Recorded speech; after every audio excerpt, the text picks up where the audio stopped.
Faire Sahel. Bonjour à toutes et à tous. Merci beaucoup de vous être connectés ce matin pour ce webinaire sur les politiques publiques et les acteurs de l'agroécologie au Burkina Faso.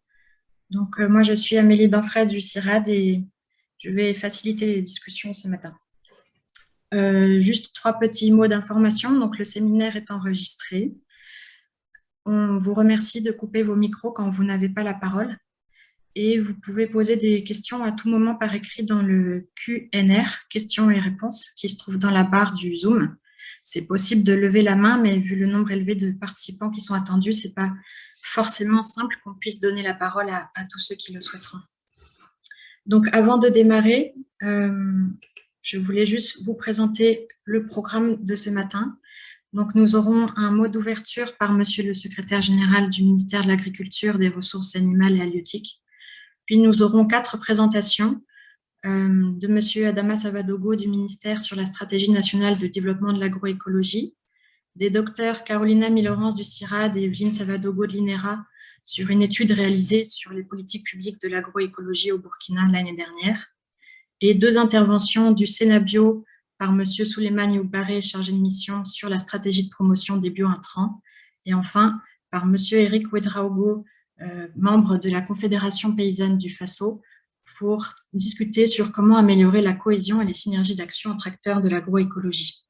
Après ces 4 présentations qui dureront chacune environ 10 minutes, nous aurons un échange de questions et réponses avec les participants que vous êtes et les panélistes. Et puis, nous aurons un petit mot de clôture du ministère. Donc, sans plus attendre, Monsieur le secrétaire général, je vous donne la parole pour le mot d'ouverture pour pouvoir démarrer ce webinaire. Voilà, vous pouvez réactiver votre micro, c'est bon. Très bien. Alors, bonjour madame et bonjour tout le monde, l'ensemble des participants. Je me nomme Saïdou Sankara, secrétaire général du ministère de l'Agriculture, des Ressources animales et halieutiques. J'espère que vous m'entendez très bien. On vous suit. Très bien. Alors, ceci dit donc, mesdames et messieurs les acteurs de l'agroécologie, mesdames et messieurs les participants, c'est un plaisir pour moi d'ouvrir ce webinaire sur les politiques publiques et acteurs de l'agroécologie du Burkina. Je souhaite à toutes et à tous la bienvenue pour ce moment de partage et d'échange. Comme vous le savez, le Burkina Faso, de par sa position géographique au cœur du Sahel, présente un fragile. Il subit fortement les effets des changements climatiques qui se manifestent notamment par la récurrence des extrêmes climatiques, inondations, sécheresses, les évaporations élevées engendrant une forte dégradation des terres et la perte de la biodiversité. Face donc à cette situation, le gouvernement burkinabé a très tôt affiché sa détermination à trouver des alternatives pour préserver les bases productives. Cet effort s'est traduit par l'adoption d'une stratégie de développement de l'agroécologie dont l'objectif global est d'accroître durablement la productivité et la production agro-sylvo-pastorale, halieutique et faunique par l'adoption donc de pratiques agroécologiques. Certainement avec M. Savadogo, vous aurez beaucoup plus d'informations. L'agroécologie est donc une approche holistique qui met l'accent sur la durabilité, la résilience et la biodiversité de l'agriculture, tout en favorisant la souveraineté et la sécurité alimentaire. Elle permet donc notamment d'améliorer la qualité des sols, de réduire l'érosion des sols, d'augmenter la biodiversité, de maintenir ou d'augmenter la productivité agricole. Distingués participants, mesdames et messieurs, le ministère de l'Agriculture, des Ressources animales et de l'halieutiques travaille de concert avec l'ensemble des acteurs engagés dans la promotion de l'agroécologie pour adapter ces principes en vue de promouvoir une agriculture durable et résiliente qui réponde aux besoins de notre population tout en protégeant notre environnement. Ainsi, À travers donc les projets et programmes en cours, le ministère investit dans la recherche et le développement pour améliorer les pratiques agricoles, former les agriculteurs et encourager l'adoption de pratiques durables. Sur le terrain, les acteurs de l'agroécologie ont fait des efforts importants pour la mise à l'échelle des pratiques éprouvées. J'invite donc tous les acteurs du secteur agricole à adopter les bonnes pratiques d'agroécologie, système de production agro-silvo-pastorale, halieutique et faunique. Je suis convaincu que l'agroécologie est une alternative pour améliorer la durabilité de l'agriculture dans notre pays. Ce webinaire est aujourd'hui l'occasion de présenter les initiatives des différents acteurs au Burkina et d'informer au niveau national, sous-régional et même international les avancées de l'agroécologie dans notre pays. En travaillant donc ensemble, nous pouvons créer un système agricole plus durable, plus résilient et plus prospère pour tous. Tout en vous souhaitant plein succès aux travaux, je déclare ouvert au nom de Monsieur le ministre de l'Agriculture, des Ressources animales et halieutiques, l'atelier sur les politiques publiques et acteurs de l'agroécologie au Burkina. Je vous remercie. Merci beaucoup, Monsieur le Secrétaire général, pour ce mot édifiant d'ouverture du webinaire. Sans plus attendre, comme vous en avez parlé dans votre propos, on souhaitait passer la parole à Monsieur Adama Savadogo, qui est le correspondant national de l'agroécologie du ministère de l'Agriculture au Burkina Faso, pour la présentation en détail de la stratégie nationale de développement de l'agroécologie et son plan d'action. Monsieur Savadogo, est-ce que vous souhaitez, je peux maintenir le partage d'écran ou vous souhaitez partager vous-même? Sinon, vous me dites de passer les diapos. Voilà. Okay. Bonjour à tous. Je voudrais tout d'abord remercier le secrétaire général du ministère en charge de l'agriculture qui a bien voulu, effectivement, malgré son agenda très chargé, qui a voulu ouvrir donc ce webinaire. En tout cas, au nom des acteurs de l'agroécologie, nous lui souhaitons bon vent et surtout bonne réussite dans cette fonction. Alors, comme Amélie l'a dit, je vais donc présenter la stratégie. Je me nomme Adama Savadogo, je suis le correspondant national de l'agroécologie au Burkina Faso. Alors, voilà le plan de présentation. C'est la chronologie d'élaboration de la stratégie, la présentation des documents de stratégie. Il y a le document d'analyse diagnostique de la situation, et le document de stratégie lui-même, et puis le plan d'action. Je ne vais pas m'attarder sur l'analyse diagnostique, c'est surtout la stratégie et le plan d'action qui vont attirer notre attention. Et enfin, nous allons donner quels sont les enjeux et les perspectives. Alors, disons que depuis 2020 que l'élaboration a commencé, et suite à un certain nombre de rencontres au niveau national et peut-être au niveau sous-régional. Et il y a eu donc un arrêté du ministère en charge de l'agriculture pour mettre en place le comité de technique de suivi. Parce qu'il faut dire qu'il y a les experts, 4 experts en agroécologie qui ont été recrutés par le projet PACT pour pouvoir faire l'étude. Et donc, le ministère a mis en place un comité de suivi pour effectivement suivre de bout en bout les activités menées par ces 4 experts-là. Je rappelle que les experts sont, il y a 3 nationaux et un français. Donc, ça a été présidé par l'ex-ministre en charge de l'Agriculture, Issa Martin Bekenga. Allez-y. Alors, donc, il faut dire que la stratégie nationale couvre la période 2023-2027 et le plan d'action est triennal glissant. Ça commence en 2023 et 2025. Et actuellement, ces stratégies et le plan d'action ont été effectivement adoptés par les autorités burkinabées au cours du mois de février 2023. Disons qu'il y a eu quand même des petits problèmes au départ parce qu'avec l'instabilité institutionnelle, le document avait été donc déposé et il fallait que les nouvelles autorités viennent pour effectivement accélérer ce travail et cela est fait. Nous nous réjouissons à ce jour. Donc, c'est précisément le 20 février que ça a été adopté.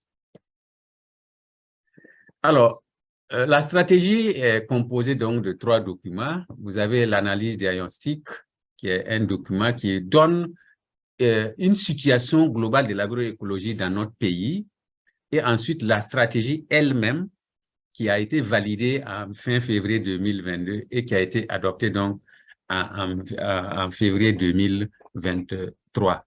Et ensuite, le plan d'action triennal glissant. Donc, le premier plan d'action pour la période 2023-2025. Alors, pour l'analyse diagnostique, il y a 5 structures qui ont été approchées. Il y a d'abord les structures nationales, ça veut dire les ministères sectoriels qui ont un lien avec l'agroécologie. Il y a les organisations professionnelles agricoles, il y a les organisations interafricaines et internationales. Je voulais dire, par exemple, la CEDEAO, l'UEMOA, le SILS ont été touchés. Et il y a les acteurs même de l'agroécologie, les structures agroécologiques et les banques et établissements financiers. Alors, les banques et établissements financiers, parce qu'ils auront un rôle à jouer dans la mise en œuvre donc, du plan d'action. Et c'est plus d'une centaine d'acteurs qui ont été effectivement consultés. Alors, les principaux points abordés dans le document de diagnostic sont le rappel historique du concept de l'agroécologie, il y a le contexte et la justification de l'agroécologie, le processus d'élaboration de la stratégie et l'analyse de la place de l'agroécologie dans les documents des politiques publiques. Et l'analyse diagnostique de la situation a montré que on a des pratiques agroécologiques, parce qu'on a répertorié à l'époque une cinquantaine de pratiques agroécologiques qui se passent sur le terrain. Et l'analyse a fait sortir les atouts de l'agroécologie au Burkina Faso en termes d'impact, en termes d'effet sur la productivité et sur la production, et les potentiels donc de l'agroécologie. Et le document a analysé les facteurs ou favorables ou défavorables à l'adoption de l'agroécologie et en même temps a essayé d'interroger les acteurs eux-mêmes pour comprendre leur point de vue et sur l'agroécologie, leurs attentes, et un focus particulier donc a été mis sur les jeunes et les femmes en lien avec la thématique agroécologie. Alors, la vision qu'on a donnée à l'agroécologie est la suivante. À l'horizon 2027, l'agroécologie est motrice d'une production agro-sylvo-pastorale, halieutique et faunique durable, compétitive, respectueuse de l'environnement, de la santé des consommateurs et des valeurs culturelles et résiliente face au changement climatique. C'est dit qu'en d'autres termes, la stratégie vise une production durable des agrosystèmes en vue d'augmenter la production et la compétitivité pour une alimentation saine, nutritive pour les populations. On dit qu'il y a la dimension sociale, dimension environnementale, dimension économique qui fait de la durabilité de l'agriculture. L'objectif global donc de cette stratégie, c'est d'accroître durablement la productivité et la production agro-sylvo-pastorale, halieutique et faunique par l'adoption de pratiques agroécologiques.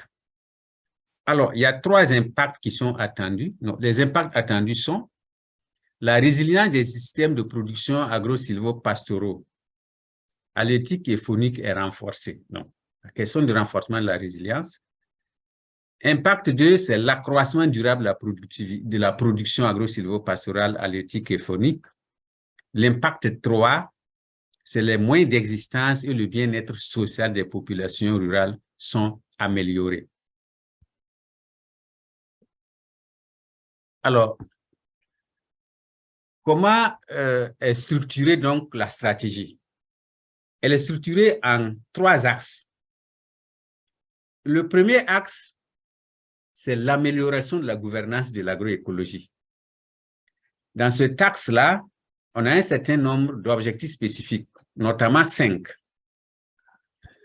L'objectif 1, spécifique 1, c'est d'intégrer l'agroécologie dans les politiques agricoles, puisque l'analyse a montré qu'il y avait peu de documents de politique qui intégraient l'agroécologie. Donc, notre objectif, effectivement, c'est d'intégrer l'agroécologie dans les politiques agricoles. L'objectif spécifique 2, c'est élaborer et mettre en place et mettre en œuvre des textes favorables à la transition agroécologique. Comme vous le savez, tant qu'on n'a pas de texte qui puisse faire appliquer la transition agroécologique, on ne pourra pas avancer. Ensuite, l'objectif 3, c'est faciliter l'accès durable des acteurs de l'agroécologie au foncier, à des marchés qui valorisent les produits issus de l'agroécologie. Ça veut dire quoi? On devrait avoir la chance peut-être ou, disons, pouvoir même faire en sorte que les produits agroécologiques soient effectivement des produits qui puissent avoir un marché certain avec peut-être un certificat comme des produits bio. L'objectif spécifique 4, c'est d'améliorer le pilotage, le système de planification et de suivi-évaluation. La capitalisation, effectivement, est un élément nécessaire pour pouvoir appréhender tous les aspects de l'agroécologie dans le cadre de la mise en œuvre de plans d'action. Et l'objectif spécifique 5, c'est élaborer et mettre en œuvre une stratégie de mobilisation de financement stable et durable en faveur de l'agroécologie. Quel que soit ce qu'on peut faire, il faut que le nerf de guerre vienne accompagner, c'est effectivement la question de mobilisation des ressources. L'axe stratégique 2, c'est la mise à l'échelle des pratiques agroécologiques éprouvées et adaptées dans toutes les régions du Burkina Faso. Alors, cet axe a 3 objectifs spécifiques. L'objectif spécifique 1, c'est élaborer et mettre en œuvre des projets et programmes d'agroécologie à l'échelle nationale. Il faut qu'on ait des projets d'envergure et aussi des projets qui puissent être locaux ou territorialisés. L'objectif spécifique 2, c'est prendre en compte l'agroécologie dans les plans régionaux et les plans locaux de développement. Vous savez que nous sommes dans une question de communalisation. Il va être intéressant que lors des révisions des plans régionaux, des plans locaux, qu'on puisse intégrer l'agroécologie pour pouvoir avoir une part de financement dans les ressources transférées. Et l'objectif spécifique 3, c'est vulgariser les pratiques agroécologiques éprouvées sur l'ensemble du territoire national. Ça, c'est déjà en train d'être fait, aussi bien par les acteurs au niveau de terrain que par le ministère en charge de l'agriculture. Alors, l'axe stratégique 3, donc, c'est le renforcement des capacités des acteurs de l'agroécologie et des agents d'appui conseil. Ici, il y a 4 objectifs spécifiques. Le premier objectif spécifique, c'est intégrer les modules d'agroécologie dans les curricula de formation, c'est-à-dire dans toutes les écoles de formation agricole. Il va être nécessaire de réviser, d'intégrer les modules d'agroécologie dans les curricula et de former les agents d'appui conseil à la vulgarisation des pratiques agroécologiques. Les agents d'appui conseil, c'est tout ce qui est agent du secteur rural, les ministères du secteur rural. Également, l'objectif spécifique 3, c'est former les organisations de producteurs à une meilleure connaissance et maîtrise des pratiques agroécologiques. Il y va de soi, si les gens ont des connaissances sur les pratiques, ils vont pouvoir mettre à l'échelle. Et enfin, l'objectif 4, c'est promouvoir la recherche et le développement en agroécologie. Alors, le plan d'action 2023-2025 a un coût global de 11,709,860,000 francs CFA pour les 3 ans. Alors, pour la première année, Donc, 2023, c'est 1,652 milliard. Et pour la troisième année, c'est 5 milliards 50 millions et 5 milliards 06 millions. Alors, disons qu'il y a des activités principales que nous voulons dire ici. Par exemple, au niveau de l'axe 1, dans le plan d'action, il va s'agir, dans le cadre de la gouvernance, d'élaborer l'ensemble des textes qui doivent régir l'agroécologie et les vulgariser. Et également, dans ce plan d'action, à l'axe 1, c'est aussi de mener le plaidoyer pour le financement et travailler à mettre en place un système de suivi et évaluation et de travailler à ce qu'on puisse mettre en place les organes. Il est prévu un comité de pilotage et il est également prévu un secrétariat technique. Donc, dans l'axe 1, au niveau du plan d'action, on va travailler sur ces actions principales. Au niveau de l'axe 2, l'axe stratégique 2, la mise à l'échelle, il va s'agir d'appuyer des unités de production d'intrants organiques. Et on va effectivement vulgariser ces pratiques-là. Et donc, dans ce plan d'action, effectivement, à l'axe 3, concernant le renforcement des capacités, il va s'agir véritablement de former l'ensemble des acteurs, sans exception, tous ceux qui peuvent mettre en œuvre des actions ou des activités d'agroécologie, c'est de les former et également faire participer à des voyages d'études et appuyer donc la recherche sur les biofertilisants.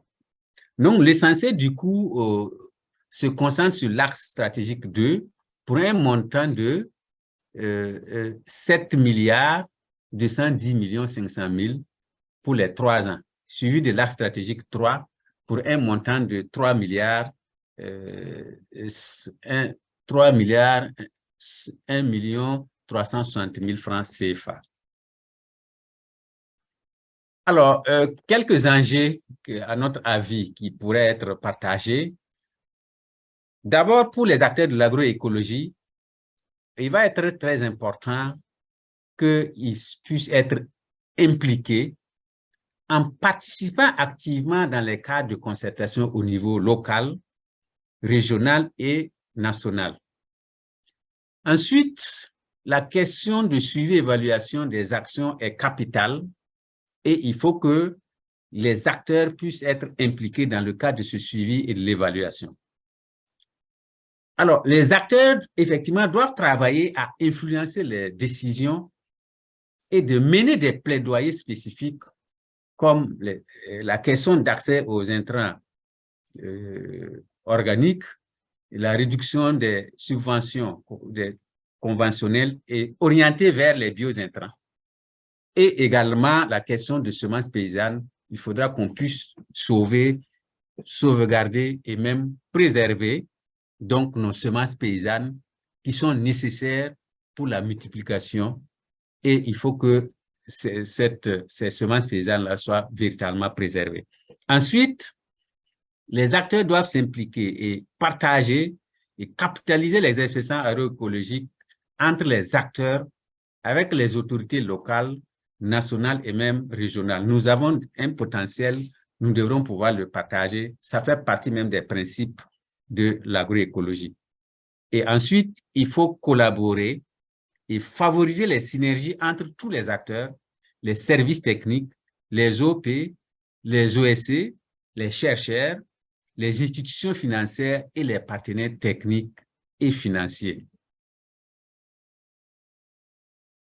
Alors, d'autres enjeux, c'est la question de communication.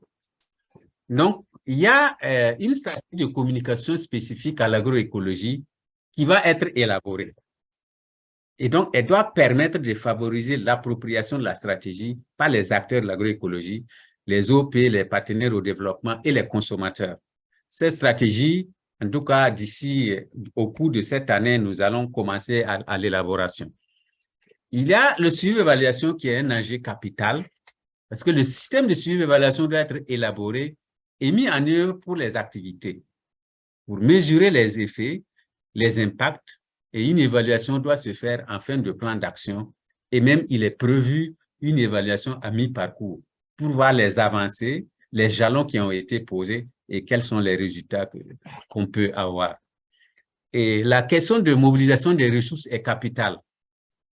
Alors donc, afin de mobiliser les ressources, la tenue d'une table ronde des bailleurs de fonds est nécessaire. En tous les cas, nous sommes en train de travailler à rechercher de ces partenaires pour pouvoir tenir la table ronde, qui soient les partenaires bilatéraux, traditionnels ou nouveaux, et les partenaires multilatéraux ou nouveaux, les fondations internationales, les ONG, etc. Nous n'épargnons personne, nous appelons chaque structure, chaque entité qui peut apporter sa contribution dans le cadre de la mobilisation des ressources pour pouvoir mettre en œuvre le plan d'action de la stratégie nationale d'agroécologie. Alors, au niveau du plan d'action, vous le savez, hein, il ne pourra produire les effets attendus que s'il est soutenu par des mesures d'accompagnement efficaces, et parmi lesquelles il faut citer la prise en compte de l'agroécologie dans les politiques nationales de mécanisation. Le maillon faible de l'agroécologie, c'est effectivement l'insuffisance ou l'absence ou le manque d'outils adaptés, d'outils mécaniques adaptés. Quand vous prenez l'exemple des demi-lunes, des cordons pierreux, jusque-là, on n'a pas de machines adaptées à les mettre en place. Et il y a la mise en place du dispositif institutionnel de pilotage et de coordination. Et là, nous allons nous atteler effectivement pour la mise en place. Bientôt, on va avoir des rencontres où on va proposer et amender donc le dispositif institutionnel pour la gouvernance. Il faut une volonté politique clairement affichée en faveur de l'agroécologie. Et là, aujourd'hui, nous avons la chance. Le président du FASO d'alors avait dit qu'à l'horizon 2040, il va falloir que 30% des superficies emblavées soient couvertes de pratiques agroécologiques. Aujourd'hui, la stratégie a été adoptée, le plan d'action adopté, donc la volonté politique est clairement affichée. Donc, nous allons nous atteler à travailler dans ce sens. Et l'appui aux acteurs de l'agroécologie, le renforcement de la cohésion entre les acteurs de l'agroécologie. On ne dira pas assez, mais la cohésion entre les acteurs de l'agroécologie est essentielle si nous voulons réussir. Il vaut mieux faire un pas avec les autres que 10 pas seuls. Donc, nous voulons avancer avec tout le monde.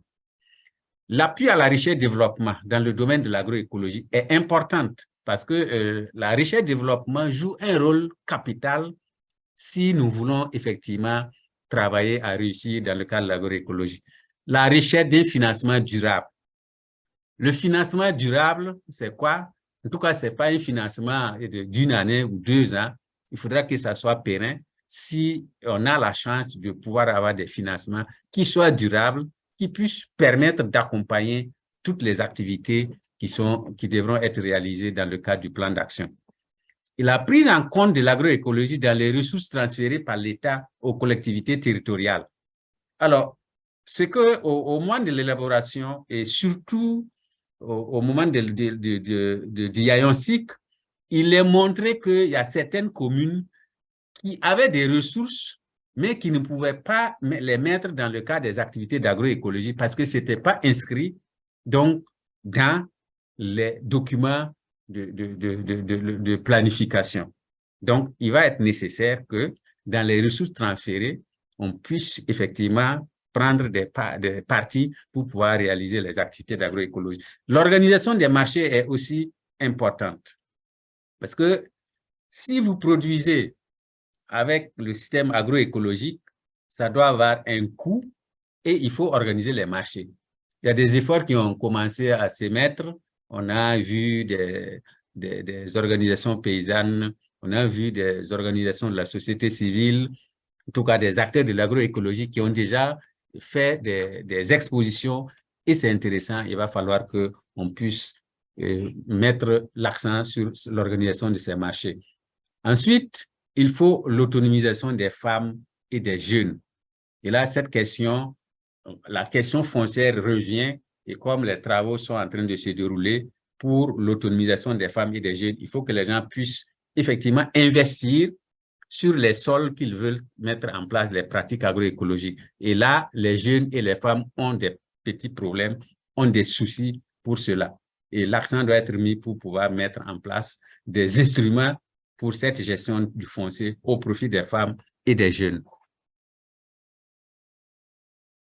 Alors, je pense ne pas rentrer trop dans les détails. Et il est dit, l'agroécologie, une agriculture durable, mais lourde à porter. Mais comme je le disais tantôt, tout seul, on va plus vite, mais ensemble, on va plus loin. Merci pour votre aimable attention. Donc, je suis disposé à répondre aux questions éventuelles qui seront posées. Merci. Merci beaucoup, Monsieur Savadogo, et bravo pour cette présentation. Donc, on en retient qu'il y a une vision très claire de l'agroécologie au Burkina qui se transcrit par une volonté politique forte avec l'adoption de cette stratégie, ne serait-ce que le mois dernier, enfin fin février de cette année. Et vous avez transcrit un peu les nombreux défis qui nous attendent pour la mise en place de cette stratégie et de ce plan d'action. On va passer aux autres présentations avant de passer aux questions-réponses, mais n'hésitez pas à mettre déjà vos questions dans le chat et les panélistes peuvent y répondre au fur et à mesure ou alors on pourra y répondre de vive voix à la fin des interventions.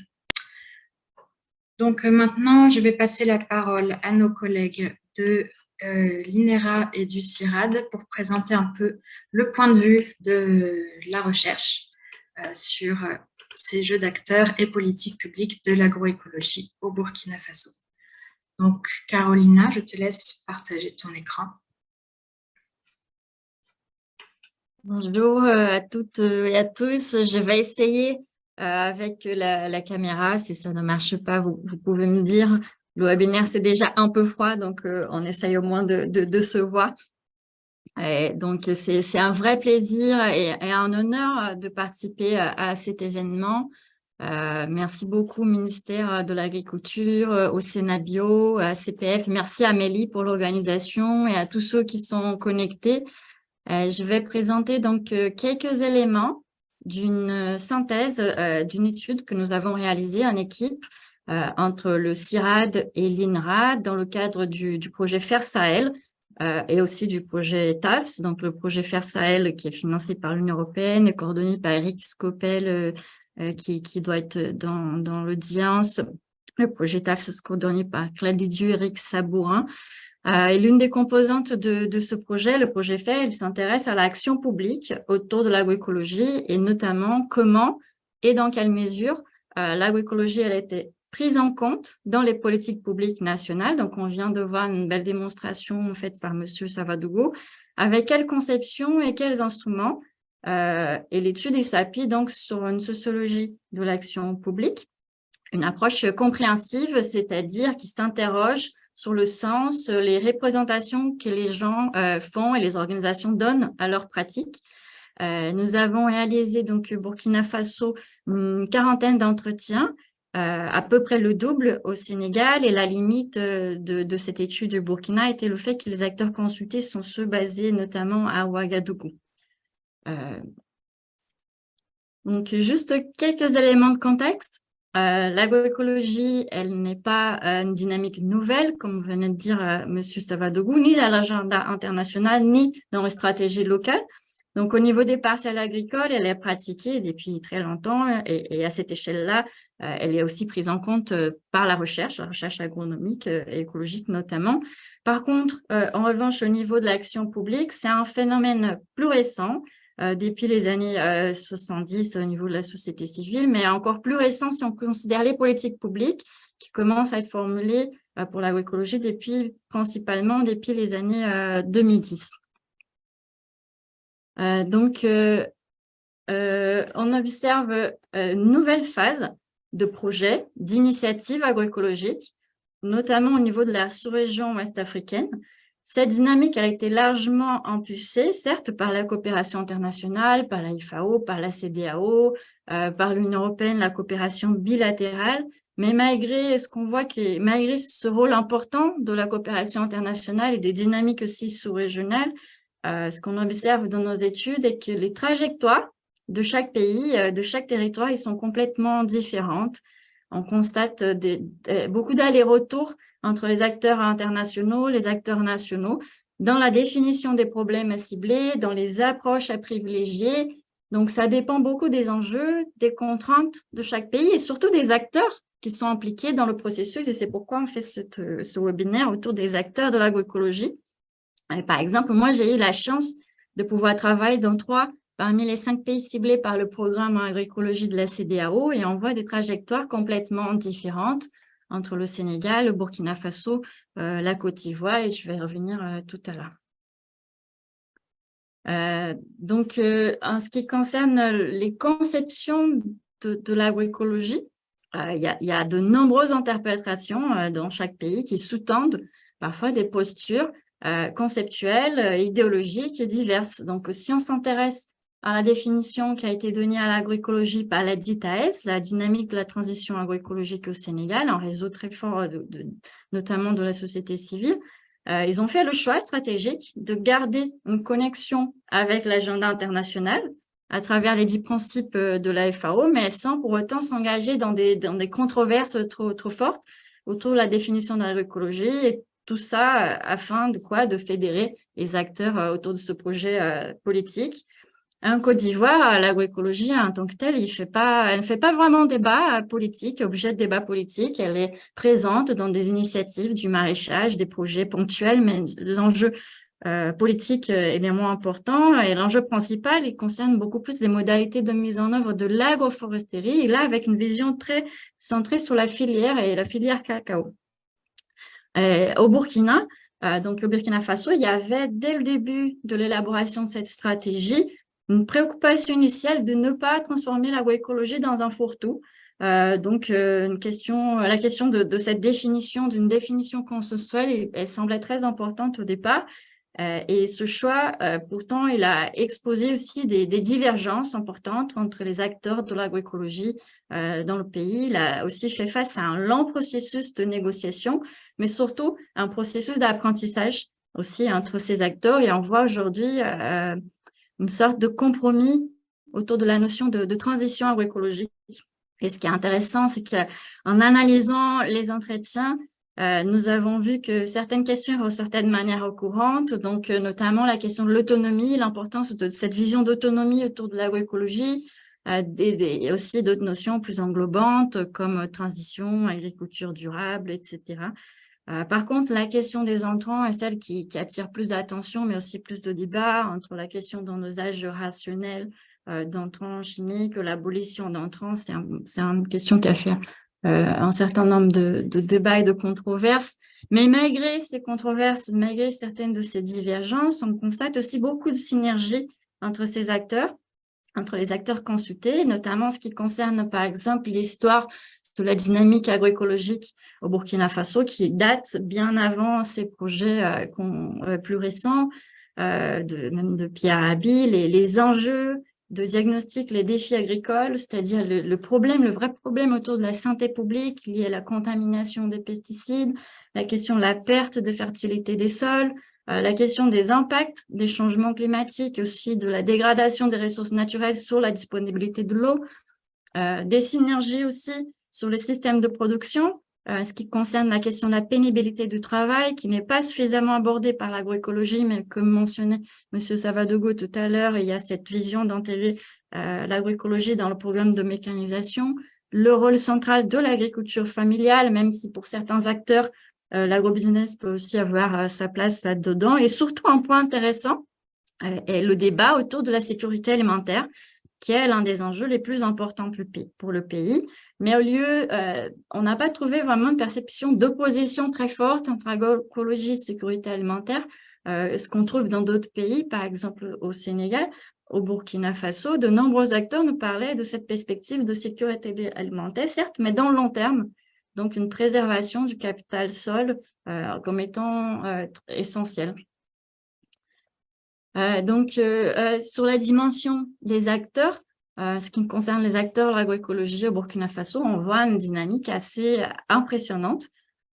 Plus de 300 acteurs ont été recensés. Et si on s'intéresse à leur interaction, et ici je veux dire notamment appui technique et financier, la collaboration de mise en œuvre, de plaidoyer, d'échanges réguliers d'informations, si on s'intéresse à ces interactions-là, on constate qu'il y a un groupe un peu, on va dire, assez dense en termes d'interaction d'ONG en vert autour du Sénat-Bio, mais il y a aussi encore beaucoup de potentiel de convergence et de liens possibles entre les autres acteurs qui sont un peu plus dispersés dans le réseau. Et un autre constat est une certaine absence, on va dire, du secteur privé, des filières commerciales de cette dynamique. Ensuite, malgré cette importance des acteurs internationaux, de par leur appui technique et financier, certes, il y a une vraie dynamique nationale, ou plutôt à l'interface nationale-internationale autour de l'agroécologie. Et ici, je dois encore dire que la limite de l'étude était d'interroger les acteurs surtout au niveau national et moins au niveau local. Donc, cette question des dynamiques territoriales, elle reste un peu ouverte. Et peut-être que le Sénat-Bio, le ministère, le CPF pourront en parler avec un peu plus de détails. On arrive enfin à la dimension des institutions et je n'aurai pas le temps d'aborder ce processus politique de prise en compte de l'agroécologie dans les politiques publiques, mais on voit qu'à partir de 2015-2007, cette dynamique elle s'intensifie, même si on parle d'agroécologie, y compris un lien avec des projets de développement nationaux depuis les années 80. Mais ma collègue Evelyne, elle pourra revenir tout à l'heure si elle a un peu de temps. Donc, sur les documents politiques, Carla Midena elle a fait un recensement très grand des documents politiques de l'agriculture et de l'environnement au Burkina Faso. Et ce qu'on constate, une certaine profusion, juxtaposition même, ou dans certains cas même une superposition de plans et de stratégies qui font face à des grands défis de mise en œuvre. Je pense que ce n'est pas une nouveauté. Donc, l'agroécologie, premier point, l'agroécologie, et même de manière plus large, la gestion durable des terres, c'est un enjeu qui est intersectoriel. Donc, on a tendance à ajouter des plans, des stratégies, mais qui font face à des vrais conflits sectoriels, des visions différentes de développement, aussi en cloisonnement et parfois des superpositions entre ces documents. On parle d'une planification qui est fortement influencée par des projets. Donc, la question de la cohérence, la dispersion, c'est toujours un enjeu, c'est toujours un défi. Et ces projets, ils ont aussi tendance à promouvoir l'élaboration de plans, de stratégies, de cadres de concertation. Mais certains défis sont déjà connus, par exemple la question de la mise en œuvre, comme je le disais, la fragmentation de l'action publique, voire l'inertie dans certains cas. Et c'est sûr, ces défis ne sont pas du tout exclusifs au Burkina Faso, on les observe dans de nombreux pays, y compris le mien, mais certains prérequis pour le fonctionnement de ces instruments, ils peuvent être observés. Donc, par exemple, on doit penser à l'existence d'une dynamique locale autour des enjeux qui sont ciblés. Et là, pour le cas de l'agroécologie, c'est bien, il y en a, cette dynamique, elle existe. La définition de problèmes concrets qui soient partagés par ces acteurs, les acteurs porteurs de cette dynamique et des moyens de fonctionnement. Pour finaliser sur la question des institutions et des instruments, on observe que la plupart des instruments existants de promotion de l'agroécologie aujourd'hui, ce sont des instruments de cadrage, de planification, c'est-à-dire c'est ce qu'on appelle les instruments procéduraux. Ce sont des instruments essentiels car ils orientent l'action publique, ils donnent la vision de l'action publique, mais il y a une certaine tendance parfois à rester là. Et là, je parle de manière plus générale. Donc, une fois qu'une stratégie est élaborée, on passe à une nouvelle thématique, à une nouvelle stratégie, comme si le problème était suffisamment abordé, sauf que la question de l'appui direct, je pense que quelqu'un a ouvert le micro, laissez-moi, dites-moi s'il y a un petit souci. Sauf que la question donc, de l'appui direct, de la réglementation est aussi essentielle. Et souvent, on n'arrive pas jusque-là, donc c'est une tendance un peu générale et je pense que c'est important qu'on qu'on ait ça en tête et qu'on anticipe au moment de réfléchir à la mise en œuvre aussi de la stratégie nationale pour l'agroécologie, comment aller au-delà des instruments de cadrage. Et donc, peut-être pour ne pas prendre beaucoup de temps, pouvoir passer la parole à Evelyne. En conclusion, quelques questions de réflexion restent ouvertes. Donc, comment est-ce que la stratégie nationale pour l'agroécologie va aborder vraiment l'agroécologie au-delà de cette juxtaposition d'initiatives et réfléchir vraiment à ces synergies? Deuxièmement, est-ce qu'on peut envisager de discuter des systèmes alimentaires plus inclusifs et transformateurs? Et non seulement la question de la substitution d'entrants ou des options très techniques. Et dans ce contexte, quel est le rôle aussi des acteurs de l'aval, du secteur privé dans ces transformations? Et surtout, quel est le rôle des acteurs au niveau des territoires? Comment est-ce qu'on peut envisager, soutenir, accompagner les dynamiques de transition au niveau territorial? C'est un vrai enjeu, il y a des vraies contraintes qui sont là. Je pense qu'elles ne sont pas négligeables, les contraintes institutionnelles, comme on l'a dit, d'instabilité aussi, mais les défis surtout de décentralisation des politiques publiques, les contraintes structurelles, la question de l'insécurité alimentaire, l'accès aux fonciers, le financement, et surtout maintenant la question sécuritaire aussi, qui est un vrai enjeu qu'on ne peut pas négliger. Donc, enfin, face à ces contraintes et ces défis très importants, on a interrogé nos interlocuteurs sur la pertinence presque de parler d'agroécologie dans des contextes contraints. Et l'une des réponses qui m'ont inspirée, qui a ressorti, était justement le rôle de l'agroécologie pour promouvoir une réflexion sur les projets envisagés de développement du Burkina Faso. Donc, l'agroécologie, non pas nécessairement comme une fin en soi, mais aussi comme un moyen de réflexion sur les schémas possibles et transformateurs, sur les futurs envisagés pour le pays. Donc, je passe rapidement aussi la parole à ma collègue Evelyne Compaoré, avec qui nous avons collaboré dans cette étude, et je vous remercie par avance pour votre attention. Bon, bonjour tout le monde. Je crois que après la présentation de M. Sawargo et après la présentation de Caroline, je ne vais pas me répéter ou répéter ce qui a déjà été dit. Probablement, s'il y a des questions d'éclaircissement que les gens vont poser, on pourra peut-être ensemble contribuer à documenter cela. Sinon, je crois, Caroline, tout a été dit. Je ne sais pas ce que je vais dire de différent de ce que tu as dit sans me répéter. Voilà, merci beaucoup pour votre attention. Donc, les questions difficiles sont orientées à Evelyne. Bon, je ne suis pas certaine, on verra bien. Merci, Evelyne. Merci, Caroline. Merci pour la présentation. Merci à toutes les deux pour votre présentation.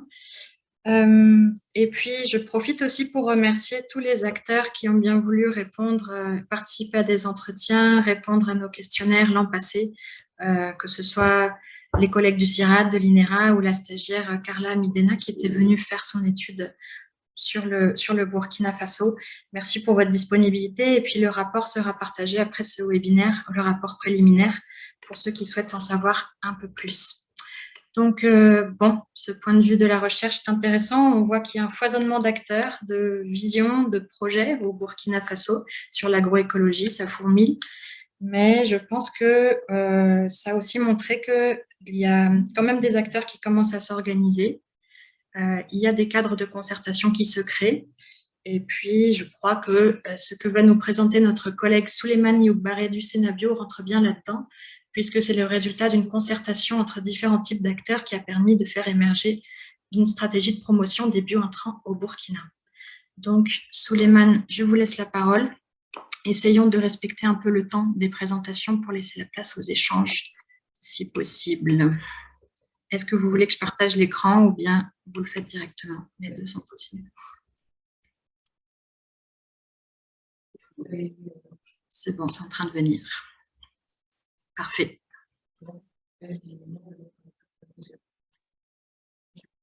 Allô, vous m'entendez? Oui, impeccable, on vous donne la parole. Merci bien. Bon, Formidable.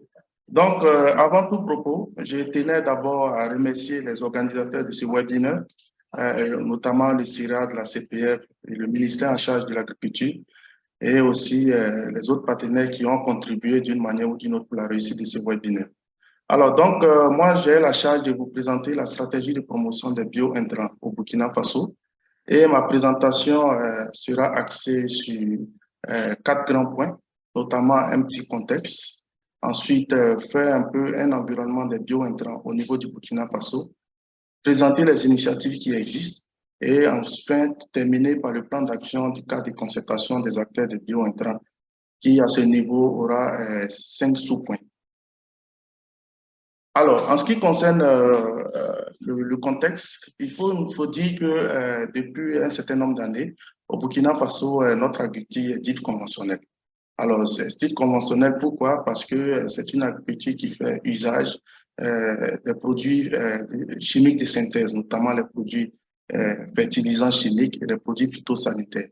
Et tout ça, c'est dans le but effectivement d'accroître la productivité. Malheureusement, cette action d'utilisation des produits phytosanitaires chimiques et fertilisants chimiques ont des conséquences, voilà, ont des conséquences sur notre environnement. Et cela est révélé par plusieurs études scientifiques qui ont en tout cas révélé des effets néfastes de ces utilisations, de ces produits de synthèse sur les sols, les eaux et l'émission des gaz à effet de serre. Sans oublier même des cas de maladie et aussi des décès que nous avons dû constater dans certaines localités au niveau national, notamment dans la région du centre-ouest et dans la région du sud-ouest. Alors, si nous nous plaçons sous l'angle d'une approche basée sur les droits humains, il faut dire que le droit à l'alimentation fait obligation à nos différents États de mettre en œuvre des mesures de protection, surtout pour des personnes vulnérables, et d'élaborer des prescriptions en matière de sécurité alimentaire pour garantir la qualité et l'innocuité des produits alimentaires. Et cela est publié effectivement et justifié effectivement dans le rapport de l'ONU et publié en 2017. Alors donc, il incombe à nos États, à nos différents États, de faire respecter, de protéger et aussi de donner à nos populations et à tous les utilisateurs une alimentation saine. Voilà, et c'est vraiment ça le droit à l'alimentation, basé sur l'approche, basé sur les droits humains. Alors, par rapport à cette réflexion, il faut dire que des réflexions sont mises sur table et l'un des défis majeurs de l'agriculture est effectivement arriver à comment réduire l'utilisation de ces produits phytosanitaires-là, ou en tout cas faire réduire les problèmes de santé publique, les problèmes de pollution de notre environnement. La bonne nouvelle, c'est que depuis un certain moment, je pense que M. Savadogo Adama a présenté en long et en large la stratégie nationale de l'agroécologie. Depuis un certain moment, le Burkina Faso dispose notamment d'une stratégie nationale de développement de l'agroécologie, avec comme objet, il a si bien dit dans sa première présentation, d'accroître la durabilité de notre production agro-silvopastorale par l'intensification de l'agroécologie. En ce qui concerne mon sujet, notamment la question des bio-intrants, il n'est pas occulté dans ce document de stratégie. Je pense que M. Savadogo est revenu encore sur ça, notamment à l'objectif spécifique 1.1 et à l'effet attendu 1.2, où l'un des indicateurs clés est en tout cas une part de subvention allouée aux intrants et matériels adaptés à l'agroécologie pour une cible de 35% en 2027. Et là, c'est vraiment l'occasion pour nous de remercier et saluer encore l'ensemble des ministères et l'ensemble des acteurs qui ont œuvré vraiment à la validation de ce document, qui est vraiment un document stratégique pour nous, acteurs de l'agroécologie. Alors, cependant, pour la mise à l'échelle de l'agroécologie, il y a également des défis. Il y a des défis au niveau des pratiques pour prétendre une mise à l'échelle au niveau national. Et par rapport à cette mise à l'échelle, ce défi, il faut dire que l'un des facteurs clés que nous avons identifiés, c'est la promotion ou en tout cas le développement des bio-intrants. Alors donc, c'est de vraiment travailler à faciliter l'accès de ces bio-intrants aux exploitations familiales agricoles qui, pour nous, pourraient contribuer en tout cas à la mise à l'échelle de l'agroécologie sur notre territoire. Au vu de cette situation, pour la promotion de ces bio-intrants, il est important de notifier quand même des défis. Et là, nous avons identifié trois éléments de défis qui sont situés au niveau de l'offre, de la demande et au niveau du cadre politique. En ce qui concerne le défi au niveau de l'offre, il faut signaler, c'est entre autres, vraiment la faible maîtrise de ces procédés de production à grande échelle et aussi un accès difficile aux matières premières, notamment pour la production notamment du compost ou en tout cas des biopesticides. Au niveau de la demande, il y a la question de l'inaccessibilité géographique de ces biointrants. Ça a été prouvé lors d'une étude réalisée par Rissa Bobo. Il y a également aussi l'efficacité limitée de certains biopesticides. Il y a même aussi la méconnaissance même de ces biointrants, notamment biopesticides ou non-fertilisants, par certains utilisateurs, directs ou indirects. Au niveau du cadre politique, le dispositif institutionnel d'encadrement de la filière des biointrants est assez faible au niveau du ministère. Si on prend un peu les départements en charge des questions des intrants, le dispositif d'encadrement est très faible et peu de biointrants bénéficient d'homologation et de réglementations spécifiques adaptées par les services compétents. Le constat, c'est que pour la plupart des produits qui sont en tout cas mis sur le marché en termes de fertilisants ou de pesticides sont homologués par le comité sérieux des pesticides, mais en ce qui concerne les biointrants, il est difficile en tout cas, ou même voire impossible, une homologation de ces biointrants. Alors, pour revenir un peu sur la question de l'environnement des biointrants au niveau national, nous avons fait focus sur deux grands axes, notamment au niveau de la production, la commercialisation et les utilisations. Il faut dire que nous distinguons, il n'y a pas parmi plusieurs organisations qui existent au niveau national, nous avons distingué entre autres, je précise, entre autres, la SCOPS FFIMA, qui est la société coopérative simplifiée des fabricants et fournisseurs d'intrants et de matériel agroécologique. Alors, c'est une organisation composée d'une vingtaine de promoteurs de biointrants et qui, en tout cas, offre aux institutions publiques et privées ainsi qu'aux producteurs individuels ou groupés des engrais organiques et solides, des engrais organiques foliaires, des pesticides biologiques, des hydro-retenteurs, des semences forestières et maraîchères et aussi des équipements agroécologiques. En ce qui concerne les acteurs eux-mêmes, nous avons plusieurs catégories d'acteurs qui sont impliqués effectivement dans la dynamique de promotion des biointrants au niveau national. Pour ce qui est de la recherche et développement, l'accent est beaucoup plus mis sur le CNRST, notamment à travers ces instituts spécialisés dans l'INERA et l'IRSAT. Au niveau des questions d'homologation, de certification et de la réglementation, j'avais parlé tantôt du CSP, Comité sahélien des pesticides, il y a la CONACE, il y a la DPVC qui est une institution publique, il y a des organismes de certification biologique qui effectivement certifient certains biopesticides, il y a également le Bureau national des sols, le BUNASOL, qui en effet effectue des analyses des sols, des eaux, des végétaux et des engrais à des fins agricoles. En ce qui concerne les utilisations, notamment les utilisateurs, il y a des producteurs individuels, il y a des fêtières des organisations paysannes, notamment la FENOP, la CPR, la Chambre nationale d'agriculture et le Conseil national d'agriculture biologique. Toujours au niveau des acteurs, il y a la question de production et mélange. Et là, c'est beaucoup plus les sociétés coopératives qui produisent des biointrants, notamment la SCOPS FFIMA, entre autres. Il y a également des coopératives ou des sociétés coopératives de producteurs qui excellent aussi dans la production de biofertilisants, de biopesticides.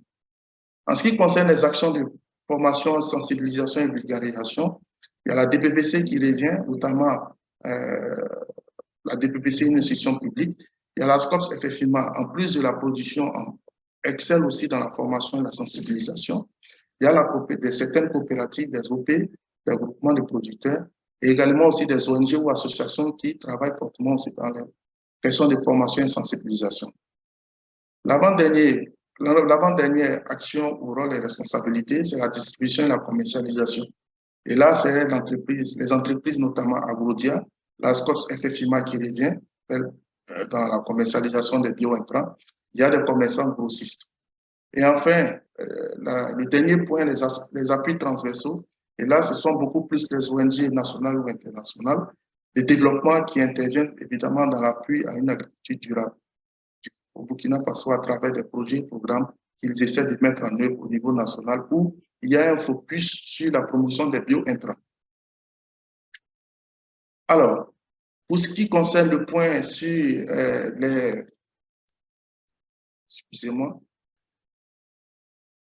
les initiatives, voilà, des points importants sur les initiatives. Il faut signaler qu'à ce niveau, nous avons axé notre initiative. Les initiatives qui existent évidemment au niveau national sont axées sur deux grands points, notamment sur les aspects du plaidoyer, sur les bio-intrants. Et là, nous avons 4 types d'acteurs selon un certain nombre de critères identifiés. Et ces critères sont notamment, entre autres, les intérêts, c'est-à-dire de savoir comment est-ce que les organisations ou les producteurs sont impliqués, quels sont les intérêts qui les amènent à aller vers une action de plaidoyer, ou encore l'impact. Est-ce que le plaidoyer qui sera mené en faveur des bio-intrants aura des effets positifs ou négatifs? Et tous ces critères-là nous ont permis en tout cas de faire ressortir ces 4 grands groupes d'acteurs, notamment les alliés pour les actions de plaidoyer. Nous avons entre autres la FFIMA, SCOPS, la CPF, le Sénabio, la FENOP et certaines organisations internationales, notamment les ONG belges, Outre-Terre, Roderick Delen. Il y a également aussi le SPON avec le groupe thématique agroécologie, sécurité alimentaire et nutritionnelle. Le deuxième groupe d'acteurs, c'est les partenaires neutres. Nous avons dit partenaires neutres parce qu'ils n'ont pas un positionnement clair. Et là, c'est beaucoup plus Agrodia et la centrale d'approvisionnement d'intrants de matériel agricole, notamment la CAIMI. Toujours en lien avec les 4 critères que j'avais cités, il y a des adversaires qui, pour eux, en tout cas, si je prends les critères peut-être de l'impact, peut-être que le plaidoyer puisse avoir un impact négatif sur leur action. Ce sont entre autres la compagnie industrielle de production agricole et marchande, la CIPAM, il y a les Safito, il y a Tropica Prochem et j'en passe. Et enfin, les cibles du plaidoyer, vous remarquerez que les cibles du plaidoyer sont beaucoup plus les institutions étatiques, notamment la direction des intrants, la DIMAP, la DGS, le BUNASOF, la TPVC, et j'en passe. Et beaucoup plus, ce sont ces institutions-là qui peuvent, en tout cas, contribuer à faire changer un certain nombre de choses au niveau des dispositions en la matière ou de la réglementation en la matière. Pour ce qui concerne toujours les initiatives,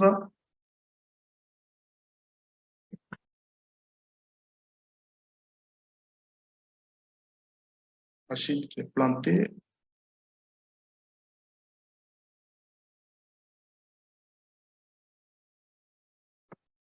OK, c'est bon. Alors, en ce qui concerne les actions de promotion des bio-intrants, toujours en lien avec les initiatives existantes au niveau national, il faut dire qu'au Burkina Faso, durant ces 10 dernières années, les bio-intrants sont de plus en plus utilisés, malgré en tout cas l'un des défis, notamment la faiblesse de l'offre. Et en termes de promotion des bio-intrants, nous avons relevé un certain nombre d'activités ou d'actions, je dirais ça comme ça, qui sont mises en œuvre pour en tout cas contribuer à la promotion et au développement des bio-intrants. Nous avons entre autres la promotion des pratiques agroécologiques et avec un focus spécialement sur le label bio-SPG promu par le Conseil national de l'agriculture biologique, qui est un outil de certification biologique basé en tout cas, qui met l'accent vraiment sur le marché local. Alors, la deuxième action, c'est la mise en place des documents et guides techniques et pratiques agroécologiques qui est mis en œuvre par un certain nombre d'institutions publiques au niveau de la recherche et aussi au niveau privé. Il y a des ONG associations qui ont en tout cas travaillé à mettre en œuvre des fiches techniques en lien avec les bio-intrants. Voilà. Troisième action, c'est l'existence des plateformes d'information sur l'agroécologie qui contribuent effectivement à promouvoir les bio-intrants. Quand on prend un peu la CPF qui a actuellement un projet en cours qui, parmi entre autres activités, la mise en place d'une plateforme d'information sur l'agroécologie qui contribue à diffuser en tout cas les bio-intrants qui existent. Il y a également le Conseil national d'agriculture biologique qui a sa plateforme d'information, notamment son site web, qui contribue aussi à diffuser les bio-intrants et les fiches techniques existantes en la matière. Il y a la mise en œuvre des projets PACT, projet agriculture contractuelle, qui est porté par le ministère de tutelle, notre ministère de tutelle, à savoir l'agriculture. Et c'est parmi ces projets, des actions concrètes sont inscrites, notamment pour la promotion, en tout cas des bio-intrants. Il y a également aussi la mise en œuvre du programme coton biologique, promu par l'Union nationale des producteurs du coton du Burkina, qui, à travers ce programme, met un accent particulier sur les bio-intrants par la vulgarisation et la promotion, effectivement, des bio-intrants. Et enfin, une des initiatives nouvelles, je dirais nouvelle parce qu'elle est née depuis l'année passée, par un certain nombre de projets programmés en œuvre par les ONG, qui ont permis la mise en place d'un cadre de concertation des acteurs des bio-intrants. C'est une initiative nouvelle et qui, pour nous, est innovante dans la mesure où ce cadre de concertation fait l'effort de fédérer, en tout cas, tous les acteurs qui sont actifs dans la promotion des bio-intrants. Et là, nous avons toute une diversité d'acteurs qui sont en tout cas impliqués dans ce cadre de concertation. Et depuis un certain moment, la réflexion a abouti à l'élaboration d'un plan d'action qui va en tout cas contribuer à promouvoir les bio-intrants au niveau national. Et le plan d'action a été validé, je dirais, ce mois-ci, le 22 mars, par l'ensemble des acteurs qui étaient présents. Alors, rentrant dans son plan d'action, il faut dire qu'il y a eu une analyse plus pointue qui a été faite, notamment l'analyse SWOT sur, en tout cas, la promotion des bio-intrants. Je ne vais pas toutes les citer, mais en termes d'opportunités et de menaces, nous avons pu recenser un certain nombre d'éléments qui nous ont permis, en tout cas, d'avancer, en tout cas, dans la conception de ce plan d'action. Entre autres, comme opportunité, il y a la forte demande des bio-intrants, il y a l'engagement du ministère en charge de l'agriculture à travers la stratégie nationale, il y a la crise ukrainienne, et la hausse des fertilisants chimiques qui sont aussi considérés comme des opportunités.